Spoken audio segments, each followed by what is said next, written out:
Revenue అధికారుల ధనదాహానికి రైతు బలయ్యాడు. అనంతపురం కలెక్టరేట్లో నిర్వహించిన సమస్యల పరిష్కార వేదిక కార్యక్రమంలో గార్లదిన్నె మండలం బూదేడు గ్రామానికి చెందిన రైతు సూర్యనారాయణ పాల్గొన్నారు.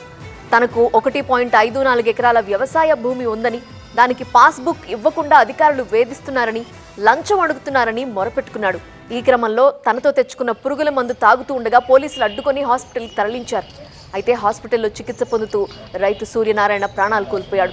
అధికారులు పాస్బుక్ ఇచ్చేందుకు 13,000 రూపాయల లంచం అడిగారని రైతు వాంగ్మూలం ఇచ్చాడు. గుడ్లు అంటే భూమి రేటు పెరిగినాయి కదా అంటాడు. ఏమంటూ భూమి రేటు పెరిగినాయంటే నేను ఏంటాలా, నేను నా చేత అయితే దుడ్డు తెచ్చిచ్చాకి పోతుంది.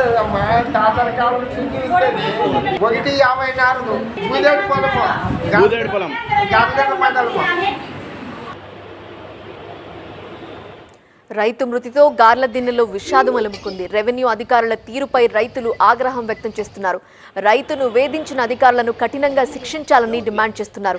బాధిత కుటుంబానికి ఇప్పటికైనా పాస్బుక్ ఇప్పించాలని, నష్టపరిహారం కూడా చెల్లించాలని బాధితులు, కుటుంబ సభ్యులు, ఆ గ్రామస్తులు, రైతులు కోరుతున్నారు.